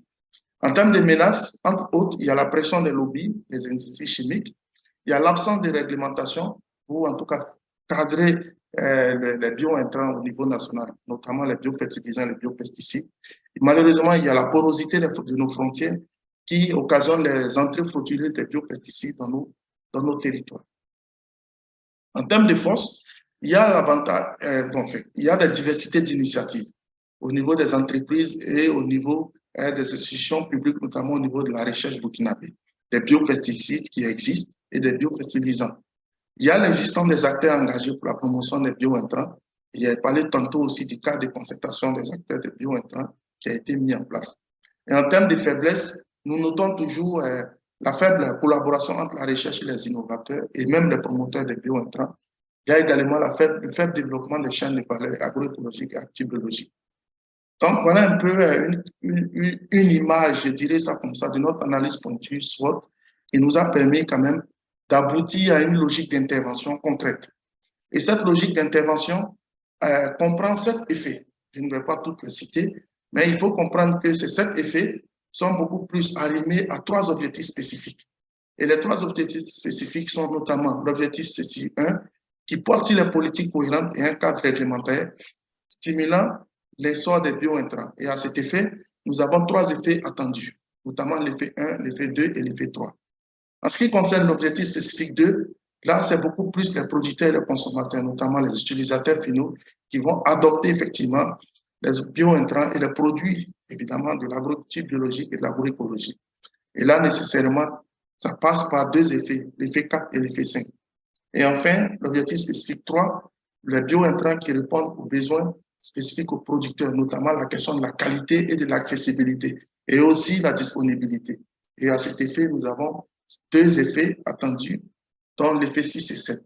Et tout ça concourt à l'atteinte d'un objectif global, notamment de contribuer à la transformation et à la durabilité des systèmes alimentaires au Burkina Faso par le développement inclusif du secteur des bio-intrants. Alors, toute une série d'activités ont été glanées. Je ne vais pas revenir sur ces activités, mais on pourra quand même les partager avec l'ensemble des participants. Mais je rappelle que toutes ces activités sont arrimées aux 7 effets attendus présentés précédemment. Quels sont les acteurs qui sont impliqués dans la mise en œuvre de ce plan d'action qui pourrait en tout cas contribuer fortement pour nous à la promotion des bio-intrants au niveau national? Au niveau des acteurs, nous avons identifié le Sénabio en tant que faîtière des acteurs de l'agroécologie, de l'agriculture biologique, avec des actions concrètes, notamment la mise en relation entre les acteurs des chaînes de valeur, la mobilisation des ressources, peu importe finances ou techniques. D'autres acteurs identifiés, il y a les entreprises des bio-intrants qui vont, en tout cas comme action, notamment, c'est de renforcer les capacités techniques ou managériales, c'est d'améliorer la qualité des intrants qui seront mis sur le marché, c'est d'améliorer aussi la question de la disponibilité des bio-intrants. L'autre acteur identifié, c'est la recherche et les innovateurs. Et là, c'est vraiment mettre au point des produits innovants et efficaces. C'est également aussi d'offrir des cadres et espaces pour tester et valider les nouveaux produits, la question de l'homologation que nous avons tantôt évoquée. Il y a également l'État, beaucoup plus axé sur les actions de plaidoyer, qui va effectivement faciliter la passation des innovations et autres produits de la recherche vers les producteurs et les entreprises. Également aussi adapter les curricula de formation des techniciens vulgarisateurs. Je pense que cette action a été relevée dans la stratégie nationale de l'agroécologie présentée par M. Salvador Adama. Nous n'avons pas occulté les institutions de finances et les institutions de microfinance qui vont contribuer effectivement à soutenir des contrats, pourquoi pas, de collaboration multi-acteurs et aussi soutenir peut-être aussi des événements de promotion des bio-intrants. Et l'avant-dernier acteur, c'est les ONG, les associations de développement et certains partenaires techniques qui vont concourir à soutenir les entrepreneuriats, notamment sous le secteur bio-intrants, et aussi de contribuer aussi à la formation et à la subvention aux bio-intrants pour les producteurs, pour contribuer aussi à la mobilisation des ressources, notamment financières. Et enfin, les utilisateurs finaux, notamment les exploitations agricoles et les consommateurs, c'est l'adoption évidemment des bio-intrants et la production des bio-intrants, et aussi leur engagement dans les actions de plaidoyer qui seront mis en œuvre par les acteurs précédemment cités. Alors, notre plan d'action, au total, va sur 3 ans, avec un financement global qui tourne autour de plus de 500 millions, avec un plan de financement qui se présente comme suit. Nous avons pu identifier en tout cas 5 acteurs, notamment des entreprises et les PME des bio-intrants. Il y a l'État à travers la stratégie nationale de l'agroécologie. Il y a certains partenaires techniques et financiers. Il y a des ONG, des associations de développement. Il y a des privés, c'est-à-dire lors des événements qui seront organisés par les acteurs, ceux qui vont contribuer à l'organisation pourront aussi reverser une quote-part pour, en tout cas, remobiliser les ressources pour la mise en œuvre du plan d'action pour la promotion des bio-intrants. Alors, quelques défis, je pense que j'avais déjà évoqué ça dans ma présentation. Je reviens encore sur ces défis, mais qui ont été pris en compte dans le plan d'action. Mais ces défis, pour nous, en tout cas, constituent en tout cas une épine dorsale, notamment le cadre réglementaire des bio-intrants qui n'existe pas pour le moment. Il n'y a pas de normes nationales sur les bio-intrants. Quand même, recadrer un peu ce secteur-là. Il y a la question aussi de l'inadéquation des finances bancaires des promoteurs. Si un promoteur veut soumettre à un financement, enfin, à un prêt bancaire ou tout autre, c'est quand même un défi majeur pour ces promoteurs-là. Il y a aussi la question de la financement de la recherche pour l'agroécologie. Nous espérons, en tout cas, avec la stratégie nationale de l'agroécologie, pourrait résoudre ce problème. Et enfin, la communication technique sur les bio-intrants, notamment à travers les fiches techniques qui sont développées par les promoteurs qui sont insuffisamment communiquées au profit des utilisateurs finaux, ou directs ou indirects. Alors, donc, je vais m'arrêter là pour ma présentation et je tenais vraiment à vous remercier pour votre aimable attention. Merci. Un grand merci, Monsieur Vieux-Paré, pour cette présentation qui a duré un peu plus que 10 minutes, il faut le dire. Donc, je pense qu'on, si ça ne vous dérange pas, on terminera le webinaire avec peut-être un petit quart d'heure de retard, le temps pour que nos collègues de la Confédération paysanne puissent faire leur présentation et qu'on puisse quand même avoir un petit échange de questions-réponses. Voilà. Solange, est-ce que vous voulez partager l'écran ou je le fais comme vous le souhaitez? Oui, je le fais. D'accord. Eh bien, allez-y. C'est OK. Donc, voilà, essayons de ne pas prendre trop de temps. Je suis désolée, comme vous êtes les derniers. Il n'y a pas de problème. Merci beaucoup. Donc, Monsieur Eric, vous avez la parole. Merci beaucoup et bonjour à tous. J'ai vraiment le plein plaisir de vous présenter comment améliorer la cohésion et les synergies d'action entre acteurs de l'agroécologie. La présentation de la CPF va s'articuler. Premier point, c'est la présentation de la CPF et son implication dans l'agroécologie. Deuxième point, c'est la problématique de la cohésion et de la synergie des acteurs. Troisièmement, c'est propositions de synergie et stratégies et actions d'amélioration de la cohésion et les synergies d'action entre les acteurs de l'agroécologie. La CPF est créée, sommairement, la CPF est créée en 2002. C'est une plateforme regroupant 16 organisations faîtières intervenant dans le secteur agro-silvo-pastoral et halieutique. Sa vision est de promouvoir une agriculture familiale durable, productive, compétitive, garantissant l'accès à la terre, la sécurisation foncière pour toutes les catégories des producteurs et assurer la sécurité et la souveraineté alimentaire. Elle est membre de la coalition des acteurs non étatiques du PDDA, Programme détaillé pour le développement de l'agriculture africaine. Elle est par ailleurs membre du ROPA, qui, en 2018, a élaboré une note de position qui a avalisé le manifeste de l'agroécologie paysanne de l'ENI, adopté par les OP et OC des 5 continents. En 2017, ce manifeste compte 7 piliers et le 6e est intitulé « Renforcer les synergies et alliances et l'organisation collective. Convaincre de la patience de la transition agroécologique pour améliorer de la sécurité alimentaire, la CPF s'est engagée depuis près de 5 ans dans la promotion des pratiques agroécologiques auprès de ses membres à travers la mise en œuvre des projets d'agroécologie.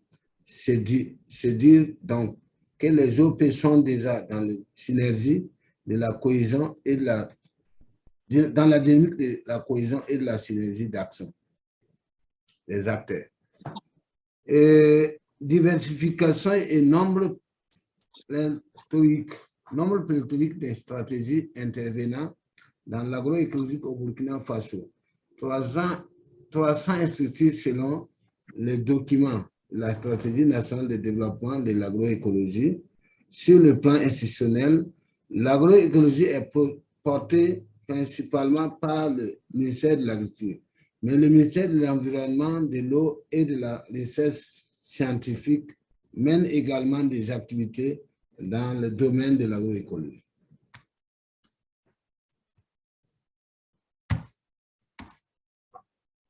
Parmi les instituts agroécologiques, les plus actifs sont organisations internationales, les ONG, organisations nationales et locales, ONG et associations, entreprises de production, fournisseurs de bio, intrants, fabricants, équipements agricoles. Une étude de recensement des acteurs de l'agroécologie réalisée par la CPF en 2022 dans le cadre de son projet PIVA relève que 86% des acteurs sont issus du secteur privé, associations, coopératives, ONG, entreprises ou initiatives individuelles, et 14% du secteur public. Cette pluralité des acteurs entraîne une diversité de compréhension, d'interpellation et d'application de l'agroécologie. L'intérêt de réfléchir sur comment améliorer la cohésion et les synergies d'action entre les acteurs de l'agroécologie s'impose. À propos de la SNDA et son plan d'action, la SNDA de l'agroécologie au Burkina Faso et son plan d'action constitue un cadre de référence pour les différents acteurs de l'agroécologie. Son processus d'élaboration a été participatif et inclusif, ce qui constitue le premier jalon de la cohésion et de la synergie. La mise en œuvre des actions du plan offre l'opportunité aux acteurs d'opérationnaliser la cohésion et la synergie d'action. B. Activité de promotion de la stratégie nationale de développement agroécologique et son plan d'action. La création et animation des cadres de concertation. Des cadres de concertation au niveau national et régional ont été entre les acteurs intervenants dans l'agroécologie constituent des cadres fédérateurs et permettront la mise en place d'un réseau opérationnel et fonctionnel des acteurs de l'agroécologie. La CPF, à travers son projet PIVA, contribue au cofinancement de 6 cadres au niveau national et 4 cadres de concertation au niveau régional. Les activités de promotion, la stratégie nationale de développement, le cadre de concertation des acteurs de l'agroécologie à Koudjougou du 29 au 30 novembre 2022. B. Dans le cadre du développement et la promotion des activités du plan d'action, la valorisation de la SAT de l'agroécologie. Une SAT véhiculait un ensemble de valeurs protégées et d'engagement. De ce fait, elle doit être signée par les parties prenantes pour matérialiser leur adhésion. Les acteurs du Burkina Faso ont de façon sensible, consensuelle, élaboré et adopté en 2022 une charte qui n'a pas été signée par les parties prenantes. Pour une valorisation de la charte, sa signature par l'ensemble des parties prenantes s'impose. Mise en place des réseaux des acteurs selon les domaines d'action. Il existe une multitude d'acteurs de l'agroécologie intervenant dans différents domaines. Quel regroupement existe et concourt à une meilleure cohésion et synergie des acteurs, mais il reste encore des marges de manœuvre pour la création d'autres regroupements en fonction des domaines d'intervention des acteurs. La finalisation de ces regroupements facilitera le partage d'expériences et la conduite d'action en synergie. Instauration d'une journée nationale de l'agroécologie. L'organisation d'une journée nationale de l'agroécologie permettra de sensibiliser le grand public sur l'agroécologie, de promouvoir les produits agroécologiques, montrer la contribution de l'agroécologie au développement socio-économique du pays, notamment à la sécurité alimentaire et nutritionnelle. Son organisation exigera des acteurs de concertation et de synergie d'action, ce qui contribuera à ancrer un esprit de collaboration entre les acteurs. Organisation des acteurs pour les saisons en IMO. Le renforcement des capacités des acteurs sous forme de travaux haute intensité de main-d'œuvre pour la réalisation des pratiques agroécologiques permettra d'améliorer les connaissances techniques et opérationnelles des acteurs et de contribuer à la promotion du partage d'expériences entre acteurs de l'agroécologie. Ce sont des formations pratiques en technique agroécologique, cordon pierré et en production et utilisation de biofertilisants, Bokassi, à Poix du 7 au 9 février 2023. Mener des actions de communication de masse sur l'agroécologie, émissions radio et autres moyens médias. L'instauration d'une place à la radio nationale pour l'enregistrement et la diffusion d'émissions radio en langue locale, table ronde, débat, sensibilisation, interview au niveau communal, régional et national sur l'agroécologie permettra une vulgarisation et une adoption facile de l'agroécologie aux communautés à la base.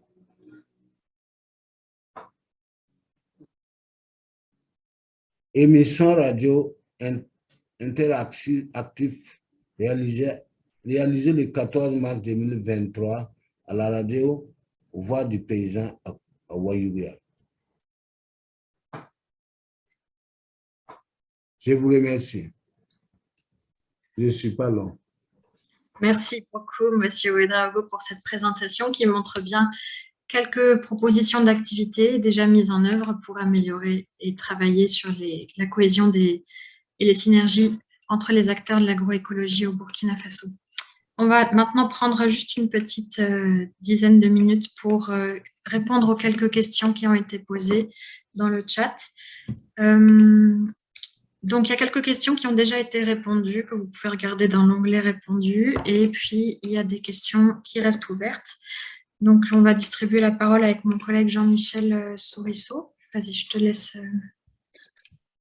Oui, bonjour à tous. Il y avait des questions d'abord sur la question sur le budget a été partiellement répondue, mais si jamais M. Sawadogo Adama veut compléter sur cette question des budgets de la stratégie nationale, ce serait intéressant. Une question de Der Dabiré sur les définitions de l'agroécologie, laquelle est retenue dans ces documents. Il y a une slide du document de présentation de la stratégie nationale qui cadre ça, mais c'est vrai que si là aussi, peut-être que les intervenants veulent répondre, ça peut être intéressant. La question sur la question de la mécanisation agricole aussi, le lien entre mécanisation agricole et la stratégie nationale, qui fait appel à certains, voilà, qui peut amener à certaines réponses. Peut-être qu'Evelyne de son université pourrait donner quelques éléments de réponse sur les formations qui existent, diplômantes en agroécologie au Burkina Faso. Voilà. Il y a aussi deux questions qui ont été posées sur le foncier, qui vont sûrement être difficiles à répondre, qui vont nous amener assez loin, mais donc des questions sur un peu inquiète sur le doute que sans le préalable de la gestion foncière équilibrée, notamment pour préserver les terres pour les exploitations agricoles familiales, on aura du mal à développer une stratégie d'agroécologie. Voilà. Et puis il y avait aussi une question sur les raisons du foisonnement des politiques publiques. Peut-être que Carolina ou Evelyne peuvent revenir sur ces questions-là. Voilà, en vrac, les éléments. Si, il y avait une dernière qui me semble importante, mais à laquelle Souleymane Ougbaré a commencé à répondre, sur la question des biointrants avec le risque, comme on a vu dans pas mal d'autres endroits, que finalement les biointrants soient aussi une économie accaparée et des filières accaparées par les grosses entreprises et que les acteurs de l'agrobusiness reprennent la main sur ces questions-là avec les mêmes effets que les intrants conventionnels d'un point de vue économique et social. Voilà, c'est beaucoup de questions en vrac et on a peu de temps pour y répondre. Donc, je ne sais pas, peut-être que Monsieur Sawadogo Adama peut commencer à répondre à certaines. Et ensuite, donc, du coup, je pense qu'il y en a aussi pour le Sénabio, pour Carolina et aussi pour Evelyne. Merci Jean-Michel. Juste, moi-même, j'ai une contrainte de temps que je vais bouger d'ici là. Mais premièrement, pour le budget de la stratégie, c'est environ 20 milliards. 20 milliards pour les 5 ans, donc environ 20 milliards. Alors, la question de mécanisation, je l'ai dit, hein, l'un des maillons faibles de l'agroécologie, c'est la pénibilité du travail. Et comme on n'a pas de matériel adapté pour les pratiques agroécologiques, vous savez, les activités de récupération des sols, par exemple, c'est chronophage, c'est très pénible et il va falloir qu'on ait des outils. Et je crois que là, la recherche est interpellée pour pouvoir voir comment on peut avoir effectivement des outils mécanisés pour les activités d'agroécologie. Alors, une question assez difficile à répondre, mais quand même, elle est là, c'est la question de mécanisme d'accès au foncier pour les exploitants familiaux. Si vous prenez au Burkina, par exemple, on a eu ce qu'on appelle le projet PACOF qui a intervenu au niveau de l'Ouest, les hauts bassins, et qui a fait délivrer des APFR, ce qu'on appelle des attestations de possession foncière. Et là, ça a permis à beaucoup de gens de pouvoir sécuriser leur sol. Malheureusement, ça a couvert un certain nombre de communes. Au Burkina, on a quand même 52 communes.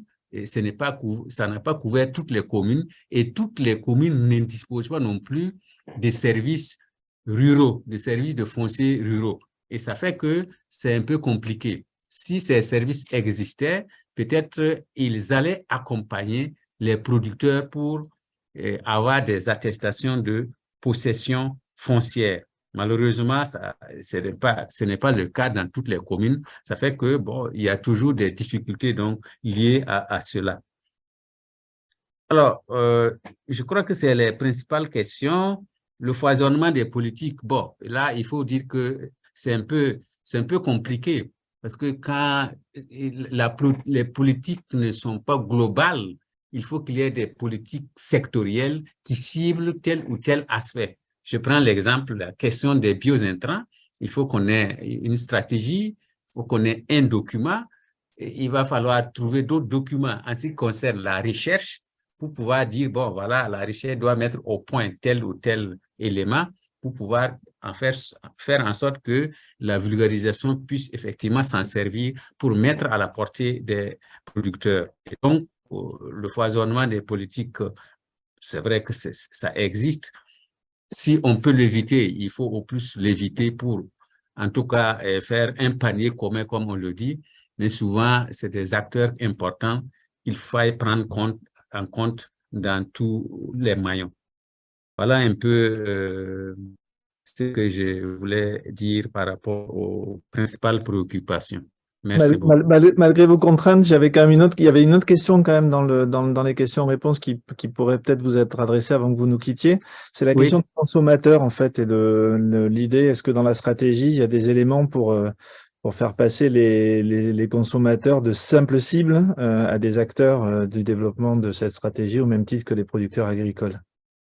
Et les consommateurs ne sont pas effectivement très bien représentés dans la stratégie, mais nous savons que c'est eux qui dictent le comportement même des producteurs.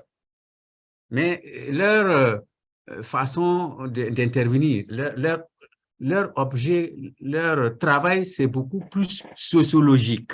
C'est-à-dire que c'est eux qui doivent dire, nous avons besoin de produits sains. Et c'est ça, le choix du produit sain, qui va permettre aux producteurs de produire sain. Et alors, ils n'ont pas d'activité a priori qui soit orientée comme ça, pour dire qu'ils doivent travailler, les consommateurs doivent faire ceci ou doivent faire cela.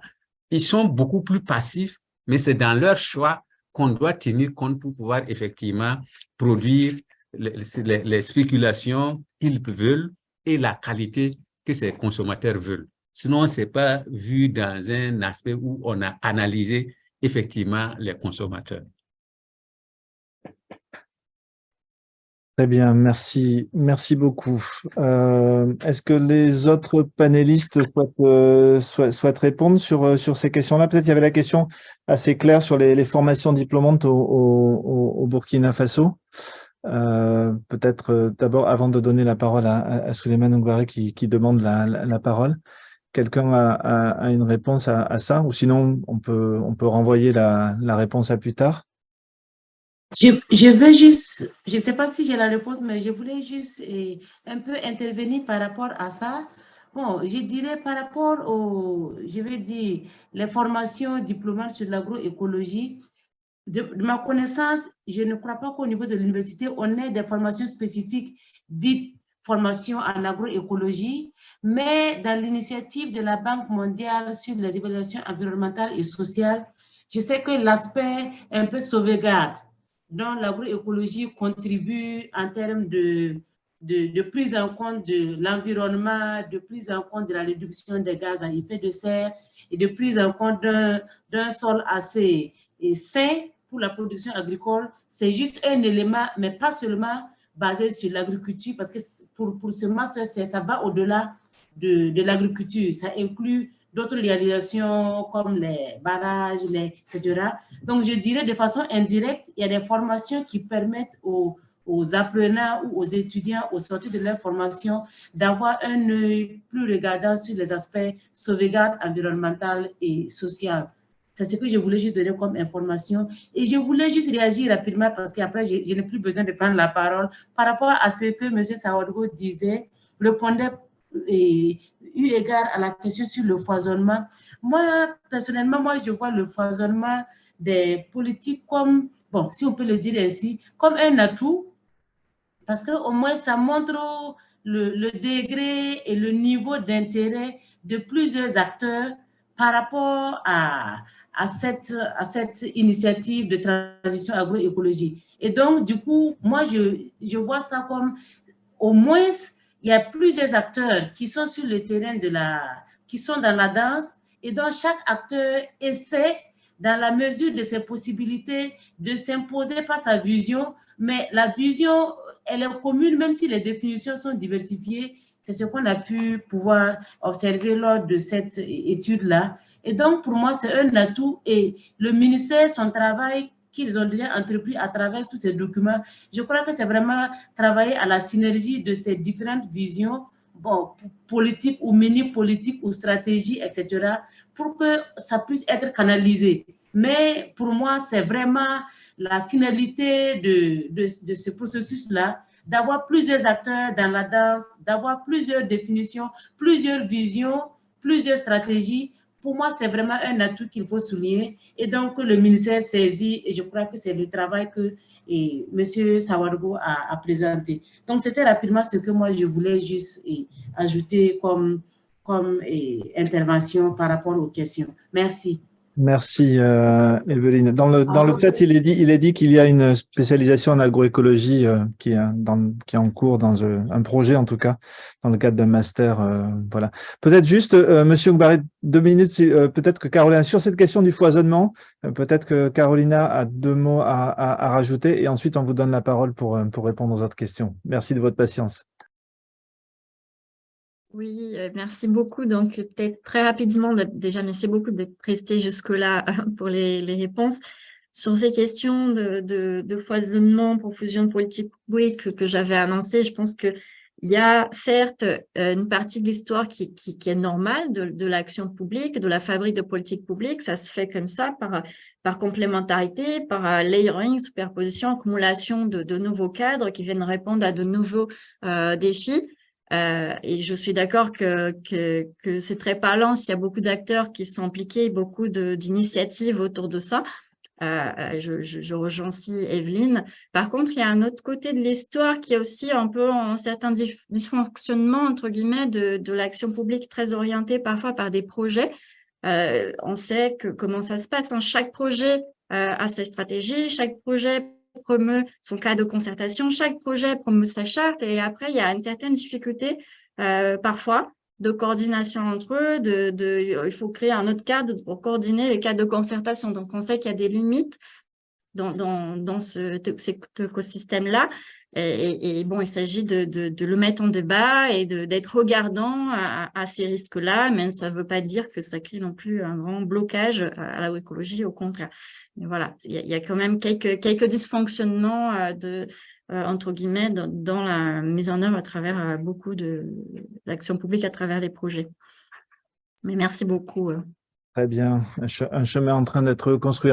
On vous donne la parole, Monsieur Ngbaré. Désolé pour le délai, mais comme on était sur un sujet, on creusait l'autre. Saisissez-vous de la question que vous souhaitez. Non, il n'y a pas de souci, je pense que ça peut aller. Non, c'était juste pour rebondir un peu sur la question des consommateurs. Je voulais juste appuyer un peu ce que M. Sawadogou Adama a avancé comme argument. En effet, dans le document de la stratégie, au niveau de l'axe 1, objectif spécifique 1.3, la question du marché est prise en compte.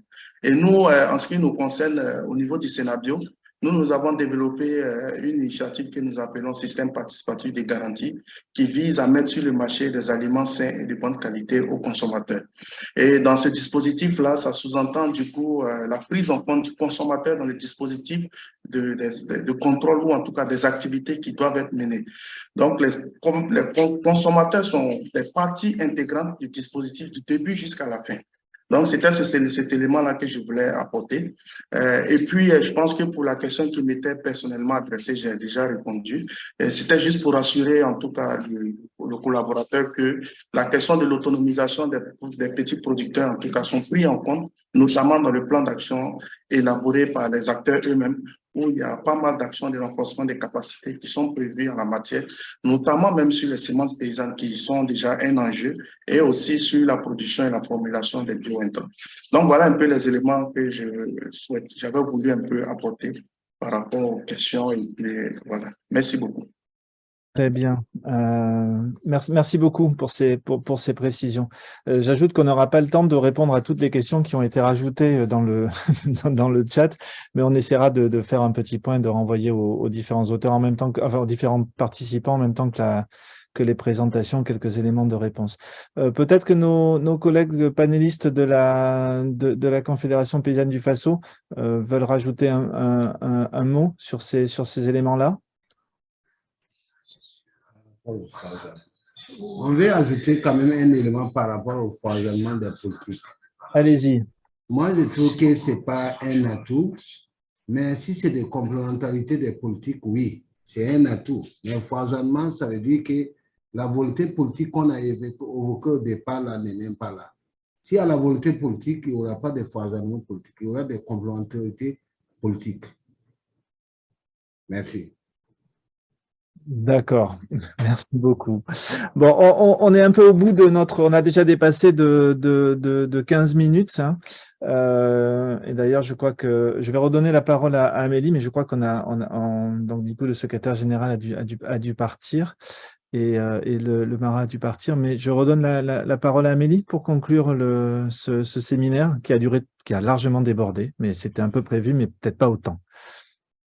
Bon, on a débordé de 13 minutes, peut-être 15 d'ici là qu'on a fini la clôture. En tout cas, il me reste juste à remercier énormément tous les panélistes et tous les participants qui se sont connectés pour suivre ce petit webinaire.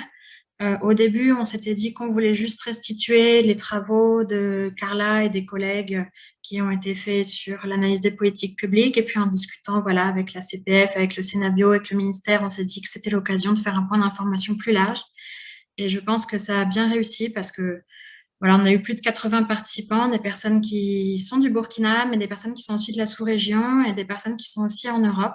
Et donc, on voit que ça intéresse. On voit que le Burkina devient quand même un cas d'étude très intéressant pour développer toutes ces politiques autour de l'agroécologie, toutes ces stratégies d'acteurs et toutes ces actions qui sont en train de se mettre en place.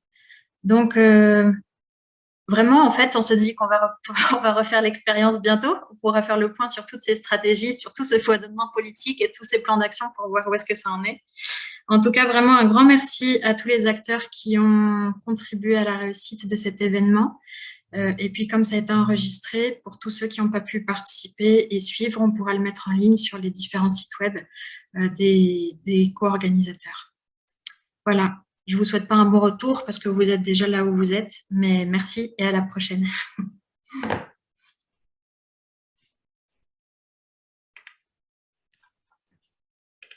Merci Amélie, à bientôt. Au revoir. Merci et à bientôt. Merci, au revoir. Merci, au revoir. Merci à tout le monde. Merci.